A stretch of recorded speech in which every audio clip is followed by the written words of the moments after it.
President Trump is a transactional and very clear man in what he's doing, and the challenges he's setting his major partners, trading partners, and indeed allies, is that the status quo as it is isn't good enough for the US. The US has demanded change. Let's get the reaction then of Anne Marie Trevelyan. She's a former Conservative Trade Secretary and also a former Minister in the Department of Defence. Anne Marie, a very good evening to you. Thank you for being with us. Pleasure. Good evening. How will Trump's pressure on the EU, the threat of tariffs, affect what the UK Prime Minister does next, do you think? So it's been really interesting to watch Trump do exactly as he said he would, and I don't think anyone should be under any illusions. He's very clear with his messaging, as leaders of powerful nations always are. He was clear that there were issues that were really concerning him. He calls it his drug war. It's not really a trade war in his mindset, I don't think.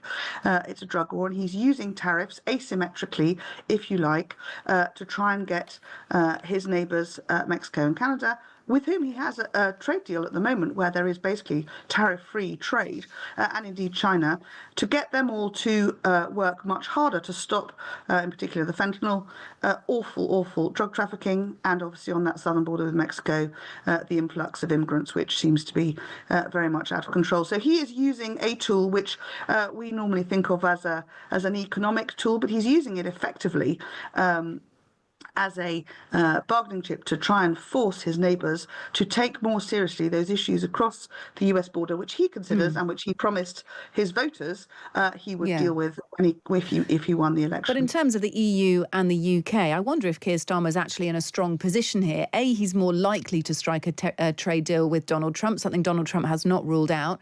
And also, B, unlike EU countries, he's got a better relationship potentially, or certainly Donald Trump's words are warmer towards the UK than they are to the EU. There are rumours of a 10% tariff on EU goods coming into the US. I just wonder whether you think the UK will escape trade tariffs completely with a trade deal. Well, let's hope there's a trade deal. We had started under Trump 1.0 in his first presidency a trade deal. Those negotiations were ongoing, but the Biden administration brought them to a halt. Why did they bring them to a halt? President Biden never has any interest in international trade. He'd always been clear. Anyone who'd followed his political career for 40 years knew that that was an area of policy that was of no interest to him. And so it proved that was not his focus. Bearing in mind that, to govern is to choose. You only have so much capital. He didn't want to spend his time on trade negotiations, and so he didn't. Therefore, we did work to keep those relationships strong at a state level, and we built up, memoranda of understanding around certain areas, particularly service industries, state by state, but not across the board. So it would be great news, obviously, if Trump wanted to come back to the table and finish off that trade deal, which is in very large part already done. Oh, it is already, yeah. Okay, fine. So I was going to ask. It's there. But I think on the trade point, speaking as a Brexiteer, how lucky is our new Prime Minister that we indeed delivered Brexit? He wasn't a fan. He always wanted us to go back and try and change the British people's minds. But in having that freedom of trade policy, which is one of the pillars of Brexit, he now has a whole load of cards in his hand to make sure that the relationship that the UK has with the US, our most important partner at a trading level, at a defence and security level, the way we work together globally in so many ways, to have in his hand the tools to help him ensure that he can reassure President Trump that the UK is a reliable partner. And I think importantly, in the conversations he's having, obviously, with the EU people this evening over his dinner table, which is that the European nations have got to spend more on defence if Trump is to take us seriously. He is spending 75% of the total NATO bill to support European safety. Now, we've got our war, awful war going on the Ukraine-Russia border, this appalling aggression, and the US, of course, are shouldering a vast proportion of that burden as well. Trump has been really clear, and as I said at the beginning, he's been really clear. We should take him at his word. If European nations, NATO nations, don't stump up more for their own defence budgets, then he is going to take drastic action. And I think that asymmetric behaviour he's showing with China, Mexico and China is likely to be seen, I think, around the defence arguments with the EU and NATO countries. And that's a really interesting point, how the EU can seek to please Donald Trump, soften any talk of trade tariffs by raising the stakes on defence spending. Let's just hear from Donald Trump. There is a bit of debate about whether he first meant to say the EU and not the UK. But have a little listen, see what you think. European Union is really out of line. UK is out of line, but I'm sure I think that one can be worked out. We missed the beginning bit off that, which is where he was saying that the UK is out of line, or that he needs to speak to the UK, and then he sort of clarified it by then wading in with the EU. Anyway, we know that he's softer towards the UK. There is also an issue, is there not, Anne Marie Trevelyan, and your experience in trade will be able to inform us further on this. If Donald Trump is launching a trade war between the US and countries like China, that could directly affect inflation here, couldn't it? That's what the National Institute of Economic and Social Research says. A global trade war would generate demand for US dollars and could lead to sterling depreciating by between 10 and 15%. So even if the UK escapes tariffs, there is still the kind of wider implications to think about here, is there not?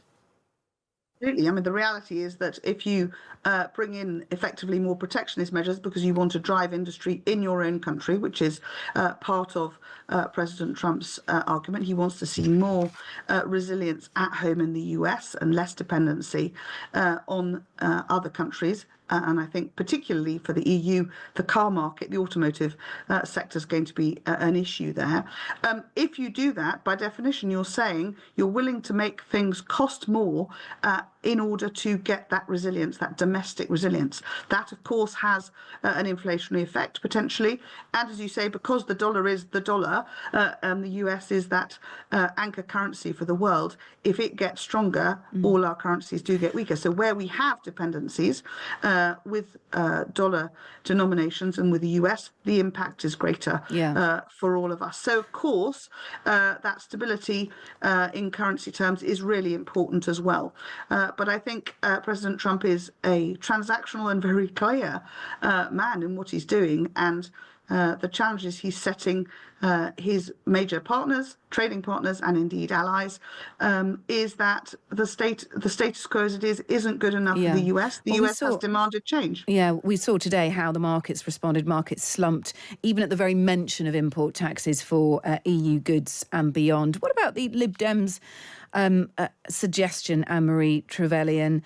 They say the UK should be sticking up for Canada. It's a Commonwealth country, that Keir Starmer should convene a Commonwealth summit and organise a joint retaliation against the United States for those 25% tariffs on Canada. Should we be getting involved in that?